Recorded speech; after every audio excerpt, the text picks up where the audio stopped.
Albourakh Events présente mbokki Sénégal le 12 janvier ci arène nationale ñu ànd ci ak Albourakh Events. Gris Bordeaux le bordelais de Villeneuve-Saint-Georges le troisième tigre de Fass moo war a jàkkaarloo nag ak Zarko le fou de Grand Yoff xale bi nga xam ne bi mu defee retouram ba léegi gone yëpp la tëral. waaye mbokk yi Albourakh du yem foofu de ci bés boobu Diène Diouf Kaïré dina fa jàkkaarloo ak Fils de Balla. Talfa gamer bi jàkkaarloo fa ak Pokola Mbam Xuux. Tafa Mbër dina fa jàkkaarloo ak Siteu bu Ngor. Armée bu benn barak jàkkaarloo fa ak Ibou Afia bu Médina. Baba Jaxal jàkkaarloo fa ak Kirikou. Papa Bari foofu lay jàkkaarloowee ak Tafa Gueye numéro 2. Jokkel jàkkaarloo fa ak Mathieu Préra. mbokk yi loolu yëpp nag ngeen mën ko am en live pay per view ci seen affiche.com. pour yéen ñi nekk ci diaspora bi 13,99 dong ngeen ko mën a jëndee. waa Sénégal 5000 francs CFA. kon gars yi rendez-vous baa ngi noonu le 12 janvier 2025 à l'arène nationale ñu ànd ci ak Albourakh Events.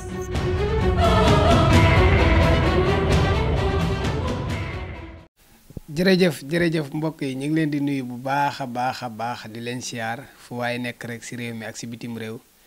tey siifur Gaston Production mbokk yi mbégte la ak contentement tey ñu jàkkaarloo waat ak yéen di leen nuyu seen émission bi nga xam ne da ngeen koy am ñu taxaw seetlu am mbégte ak contentement ci yéen bu baax a baax mbokk yi tey la mercredi 25 décembre yaakaar naa ne 25 décembre nag fête la. di feet boo xamante ni ci làmb ay promoteurs yàgg nañoo organiser làmb yooyu ku ci mel ni Baba Diaw ñu ngi koy fàttaliku macha allah moom 25 décembre yàgg na ko organiser ci làmb ku ci mel ni ay ñeneen ak ñeneen bari na ba tax na Dieye production moo woote tey laata loolu rek dañuy nuyu waa réew mi ak waa bitim réew di leen jox seen wàccuwaay bu baax fu waaye nekk rek ci réew mi ak ci bitim réew tey siifur Gaston Production ku ci mel ni suñu frère Abdou Tall bu xarañ loo ñu ngi koy nuyu di ko siyaar di ko jox wàccuwaayam bu baax a baax Galso 94 borom Dand Fall borom Touba marché Ocass maa ngi lay nuyu bu baax di la siyaar di siyaar aussi tamit sama nijaay Moustapha Ndiaye maa ngi koy siyaare bu baax nijaay di la ñaanal boo rétablissement di nuyu aussi tamit waa Bawol gi ma jógee fan yi moom damaa demoon Bawol waaye nag am na ko wax de am na ko wax ci diggante bi de damaa demoon Bawol nag waaye xeer yi nag jot naa ci xeer yi moom baa ngi ñëw tontu du foro di leen ziar bu baax di leen jox seen wàccuwaay ko ci mel ni sama frère Aliou borom Ramdan Couture bu rafetee rek moom la macha allah maa ngi koy siyaare bu baax suma waa ji di ko jox wàccuwaayam bu baax a baax gars yi boo limee da ngay jum waa diaspora bi ñoom Serigne Dour maa ngi koy siyaare def live maa ngi koy béggee bu baax di ko siyaar grand Alam Dar Aliou maa ngi leen di nuyu grand Lay Ndiaye waa ëttu làmb ji yëpp maa ngi siyaar gars yi boo limee da ngay juum siyaar naa leen bu baax di leen jox seen wàccuwaay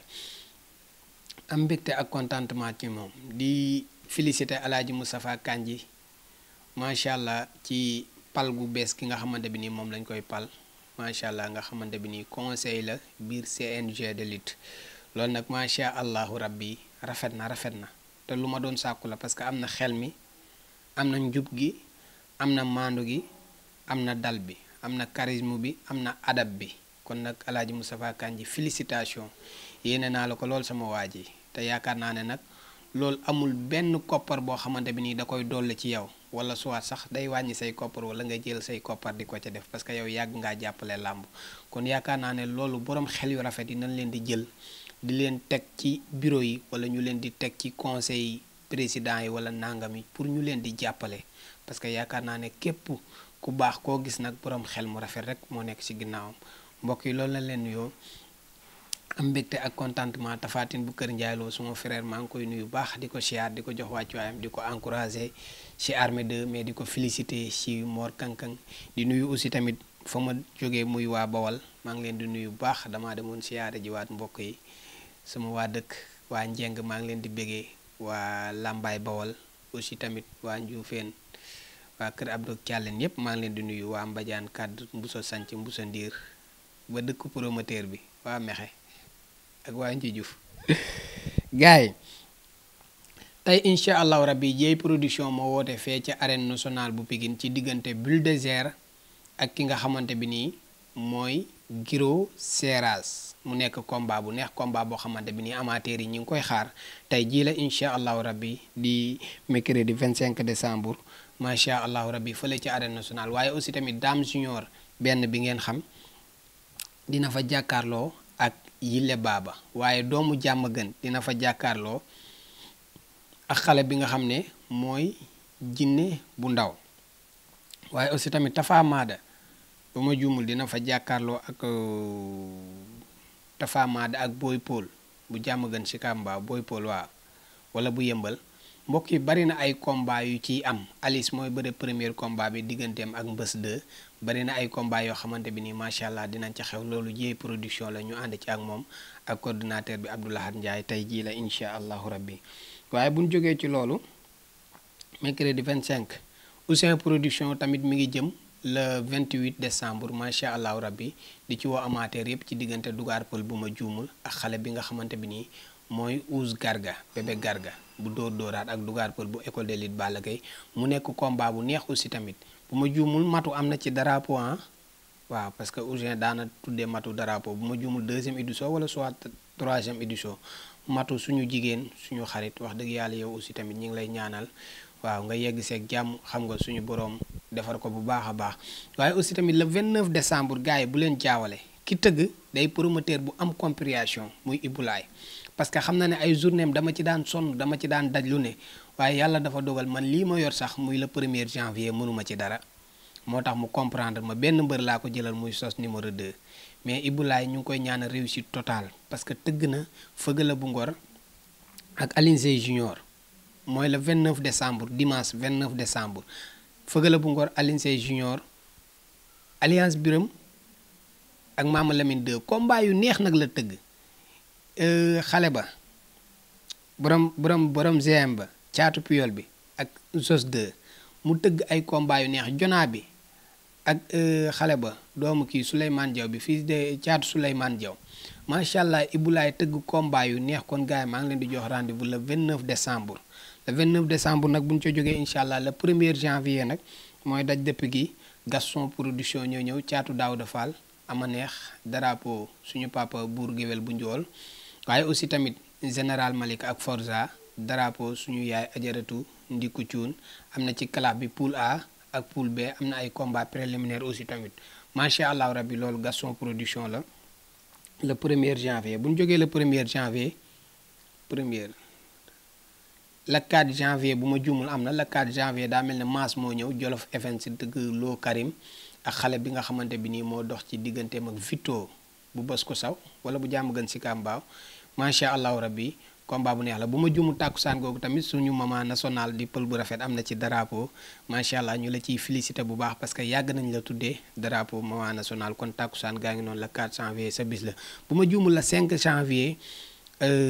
kan moo ñëw est ce que du mbus naax moo ñëw bu ma juumul mbus naax moo ñëw ci diggante Ngañ Seen ak Mor Yekini wala bu ma juumul 5 janvier mbokk yi bu ñu jógee foofu nag le 12 janvier parce que nag mënumaa jàpp yépp quoi parce que bindu ma ko kii damay jàpp nii sama xel rek le 12 janvier Alburax Events ñoo ñëw Alburax Events dañu nekk promoteur yoo xam ne macha allah daaw dañoo ñëw ñu ne ma leen meilleur promoteur de lutte Baye Ndiaye moo ko jël déggal ma naa Baye Ma Ndiaye Siteu bu anti meilleur promoteur de lutte Baye Ndiaye moo ko jël njiital Alburax Events ren aussi tamit mu ñëw taxawlaat ay combat yu neex le 12 janvier Zarko ak Diène Kayre waaye fils de Balla ak xale bi nga xamante bi nii mooy Diène Diouf Kayre Talfa Pokola Ibou Afia Armée Tafa Mbër ak xale bi nga xamante bi nii mooy Siteu bu Ngor Baba Jaxal ak Kirikou Mathieu Pereira ak Jokkel Papa Bari Tafa Gueye Tarabaxa ak yeneen combat yu neex a neex macha allah le 12 janvier Baye Ndiaye njiital Alburax moo ko indi waaye avant le 12 janvier le 11 janvier dafa am Momo production moo ñëw Mout Baye Fall doomu njengom bi taalibi Serigne Sall bi borom xel comme automobile sama xarit bi macha allah andi nag drapeau lambal log borom wëpp macha allah rabbi noonu lay demee dañ leen di andil programme bi rek. Drapeau lamb la moo nekk ton Siteu ak Lagrosse numéro 2 bu Kër Massar waaye aussi tamit bu leen fàtte ne am na fa drapeau Balla Diop seen amateur suñu xarit suñu waay nit ku baax waaye macha allah nit ku baax te am diine ñu koy njukkalee combat bi nga xam ne moo dox ci diggante Sénapour ak ki nga xam ne mooy fils de Sogay waaye am na grand combat bi drapeau Serigne Modou nag yaakaar naa ne mooy la maraade Modou Lo macha allah nga xam ne keroog jëli woon nañ ko macha allah rabbi mu dox ci diggante Kaw Gourdin ak ki nga xamante bi ni mooy Bécaye mooy le 11 janvier mbokk yi yaakaar naa ne presque bu ñu juumul foofu rek la ñuy taxaw ak yéen ñëw ci nag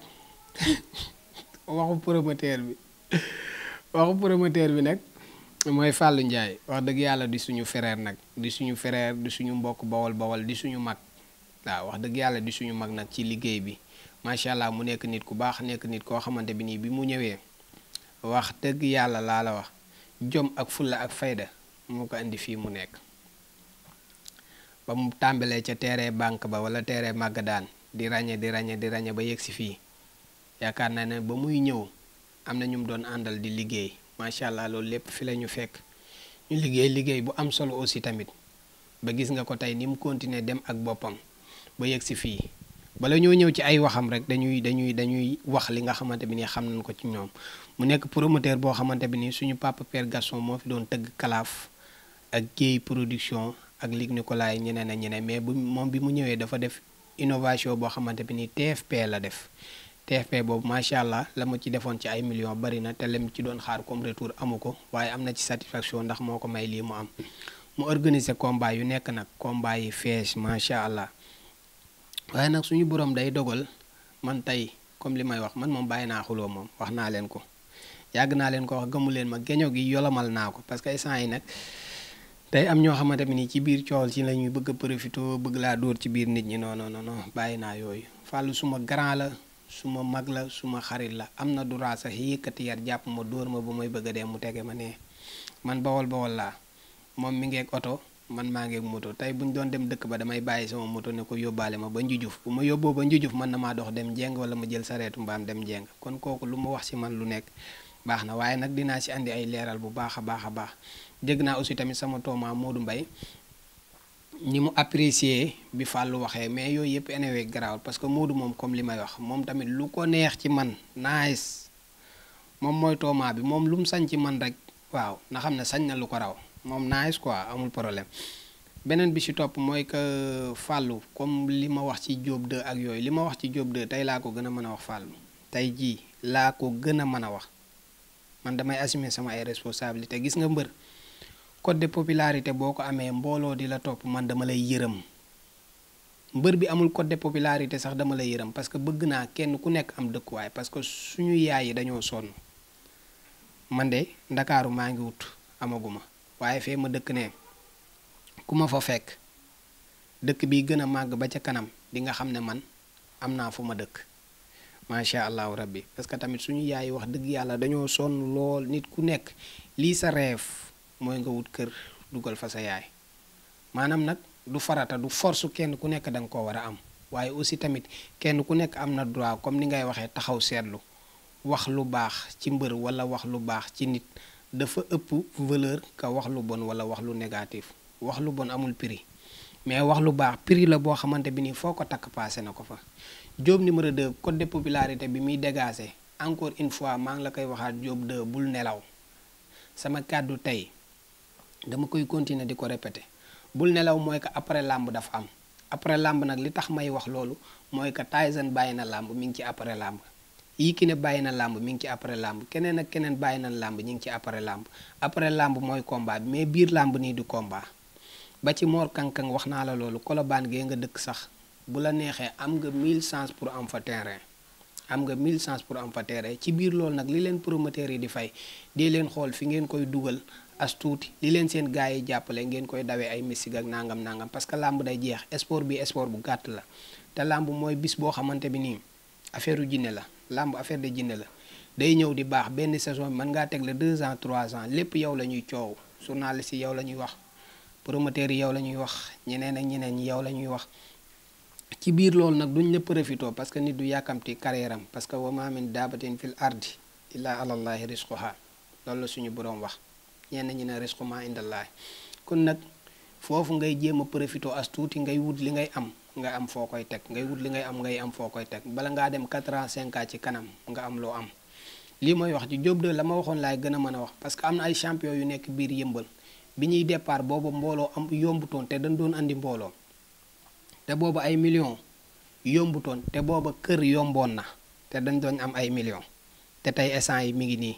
du ma tudd benn mbër am na ñu tukki am na ñu fa nekk ba tey di ko jaayante di continuer te gëm ne day baax parce que risquement indallaahi wërsëgu jaam bi suñu borom. kon nag Jóob fii nga nekk chaque jour li may wax laa lay waxaat bul nelaw nekk ci man taxaw ma ne Fallou Ndiaye fayul Jóob de taxaw ma ne li muy fay Jóob de baaxut taxaw ma ne Fallou Ndiaye dafa war a fay Jóob de ay millions buñ ko amee nañ ma ko génneel taxaw ma ne ko Fallou da ngay nax Jóob de waxuma ko waxuma ne ko Fallou li ngay fay Jóob de baaxut waxuma ne Fallou da ngay nangam Jóob de yooyu yëpp waxuma ko dama ne ko Jóob bul nelaw góorgóorlul nga lijjanti fi nga dëkk mën nga fa am kër lii da xanaa kenn ku nekk am na droit wax ko ne Mor Kankang aussi tamit fi nga dëkk muy Colobane am nga droit am fa kër boo góorgóorloo tuuti parce que cachet saa bu rombee 10 millions jëm kaw rek mbër bi am nga 1000 chance pour nga lijjanti sa bopp même boo ko amul fi nga dëkk nga am ko feneen lii da laa wax amul leneen Jóob de liñ ko fay xam naa ko wallaay lancim xam naa ko matul 20 millions nag mais manqué na mais du ma wax toog fii naan cachet mbër bii lii lañ ko fay wala dara amul problème yow ay millions nga yëkkati fay Jóob de fay Mor Kankang wax dëgg yàlla muy combat bu neex Fallou nag combat bi jeex na ci suba si wax dëgg yàlla dangaa war a génn nga bëggee nga kontaan xam nga savourer la victoire parce que dangaa tëj arène nationale bi dangaa def lu jafe dama la ko waxoon avant ma ne la promoteur mën na laa gën a seer làmb mooy promoteur mën naa fay mbër 70 millions yow nga ñëw fay mbër 20 millions wala nga ñëw fay mbër xam nga 18 millions wala nga ñëw fay mbër 15 millions ba pare tëj stade bi ba pare def billet 5000 ak 3000 ak 15000 tëj stade bi kon nag loolu c'est pas facile loolu boo ko defee njaay bu bët setee Bantamba bu ñëwee Kewel Info bu ñëwee da ngaa war a savourer wane na ndam li ñépp la ko yéene man de wax dëgg yàlla yéene naa la ko barke Cheikhul Khadim lépp lu ma yéene nit ci lu bon barke alxuraanu karim yàlla naa ca jiitu mais lépp lu ma yéene nit ci lu baax yàlla naa ca jiitu dangaa war a savourer mais njaay bàyyil nag baal saa boo tëggee làmb ba pare di xuloo baal loolu boo jëmee ci làmb di xuloo boo tëggee làmb ba pare di xuloo del kiyal baal yooyu yow ndaanaan nga gaynde nga njaay nga sant ba pare Sëñ Fallu lan la tudde léegi yow bu sa làmb bu dee jub si da ngay xuloo bu làmb ja passé nga xuloo léegi victoire bi sax dootul safe yow victoire bu rëy nga am instant yi dangaa accéléré la kada sànni caravage kon nag dangaa war a na savourer moo gën ngay xëy naan Modou Anta fii dugg na fii yooyu jaru ko yow jàmbaar nga yow buñ la waxalee jàmbaar nga buñ la ko waxalut jàmbaar nga te man wax dëgg yàlla lu baax laa xam ci yow parce que nit kat booy takk jabar mu ñëw ngay ngénte sa taaw mu ñëw yëkkati xaalis ndawtal la kooku nag amul daara lu ñaaw loo ko mën a wax te Fallou Ndiaye loolu la ma defal takk naa sama aawa mu ñëw may ngénte sama taaw mu ñëw kooku lan laa ko mën a wax mënu ma ko wax lu ñaaw même geño gi sax bu ma ko yolomalutoon mënu ma koo wax lu ñaaw fii laa yem beneen bi ci topp mu ne comme makan alaaji makan moom mbër yi muy tëgg Prince laa njëkk a wax ne ko góorgóorlul parce que espoir nga biir Pikine nangam lii ma wax Jóob de lu ko raw laa wax Prince xëy na nag moom lii problème bi bu ma tuddee Jóob de di muy mere moo ma jaaxal Fallou te pourtant man lii Prince laa ko njëkk a wax lii nii ñaabu ndaw laa ko njëkk a wax lii nii Ada Fass laa ko njëkk a wax lii nii wax naa ko Pokola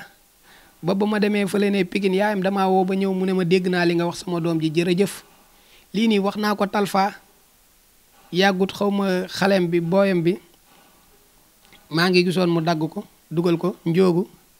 njoogu bu Talfa macha allah yaayu Talfa aussi tamit nekk nit ku baax na ma macha allah dégg naa li ngay wax sama doom ji loolu maanaam pour nit góorgóorlu la parce que képp kuy wax ci mbër naan mbër nii la war a bëree nii la war a mën a daane war nga ko wax kat ne ko góorgóorlu ëllëgatu si biir mën ngaa am lii ëllëgatu si biir mën ngaa am lii suñu papa Bécaye Mbaye de ci loolu lañ ko xam bi mu fiy nekk de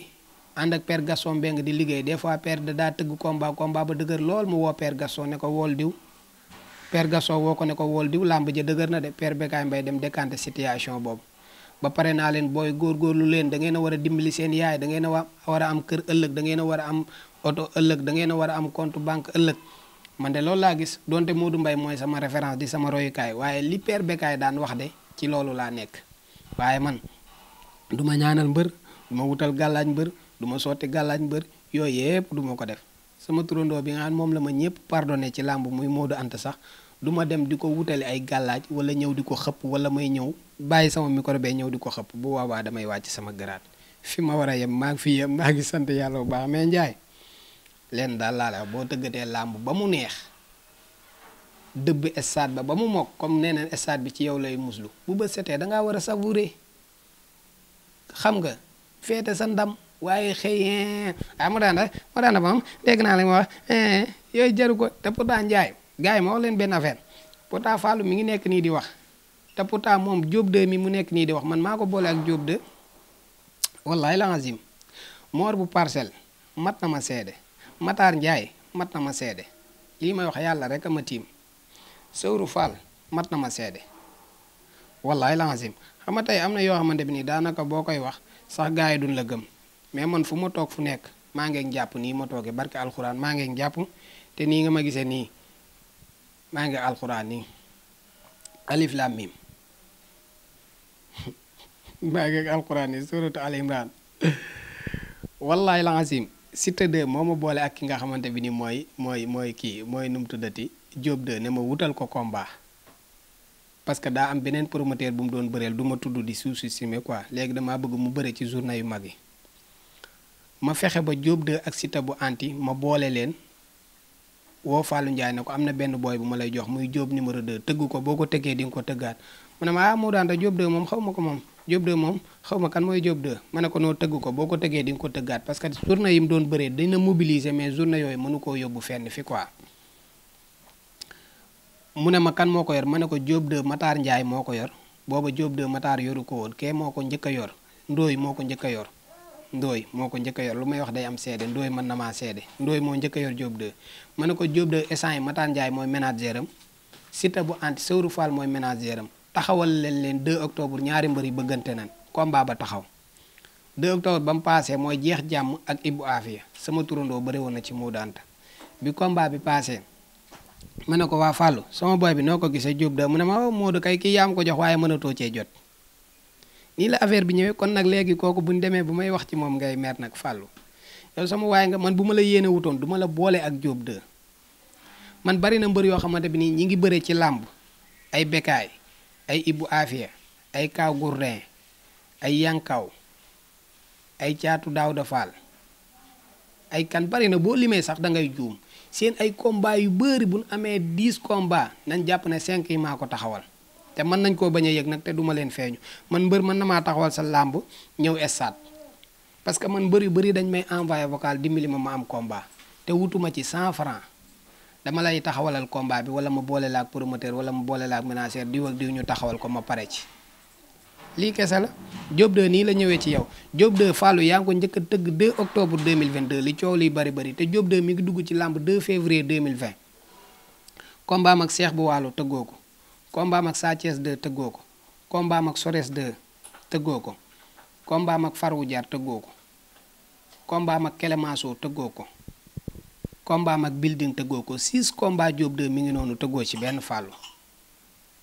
2 octobre 2022 nga ko commencé tëgg Siteu bu anti nga ko tëgg ak Diop 2 tëgg ko Armée 2 continué ti ko tëgg ko jeex jàmm tëgg ko caatu ngéwél tëgg ko Siteu bu ngor tëgg ko Mor Kankang bu ma juumul noonu la demee muy 11 combat wala muy 12 combat kon na anyway amul problème kuy jël nit di la boole ak moom wax dëgg yàlla amul problème yow suma frère nga man du ma nekk di kiyante yow nangam gis naa nag gars yi pompe yi nekk ci ginnaaw ak di wax naan dalaa bañ ndeysaan man dama la yéene Fallou sama deret nga barke alquranu karim laa la wax réussite bi ma yónnee makan bu ko raw laa la yéene nee nga xaw ma na wax ci yenn mbër yooyu noonu xaar ma la kii le 1er janvier bu paasee dinaa wax ci Caatu Daawda Fall bu indee mbooloo boobu parce que man mbër buy indi mbooloo bu bëri bi boobu laa mën a waxal mais mbër bu amalul promoteur benn njariñ aw ma lu may wax ak yow beneen bi ci topp xaar ma le 23 février prince bu bëree ba pare mosul bëree grand combat te yàgg naa ko wax bu duyee stade bi ba mu fees li ma wax ci Diop 2 dinaa ko wax ci prince wax naa ko ci Talfa seetaanoo ko wax naa ko ci Ada Fass wax ko ci ñaabu ndaw essant yi macha allah foofu rek laa ci mën a yem essant yi li may jooyal yenn mbër yi macha allah ci ñaabu ndaw ak ñeneen du ma wax parce que da ngay wax ñuy yóbbu say wax di la boole ak nit mbokk yi lii la woon am mbégte rek ak contentement ci yéen dama ne woon nan leeral rek parce que gis nañ Bantamba bi Fallou Ndiaye mi ngi wax di expliquer Modou Mbaye aussi tamit mi ngi wax di expliquer am nañ ci droit am nañ ci région aussi tamit gisaat naa ko ci Kewel Info Fatma Dia jël ko mi ngi wax aussi tamit am nañ ci droit quoi amul problème mais man moom wallaay lazim ay xeex ak ay xuloog ay defanteeg yooyu bàyyi naa ko dinaa ñëw wax ci tekk ak tey parce que nag boo nekkee ci làmb di avancé moom daanaka ay xuloo yeeg yooyu daanaka du ko jar te Fallou macha allah yaa ngi nekk ci làmb yaa ngi avancé del savourer victoire mais victoire saa bu ci mer duggee rek neexul mbokk yi lii la woon di am mbégte ak contentement ci yéen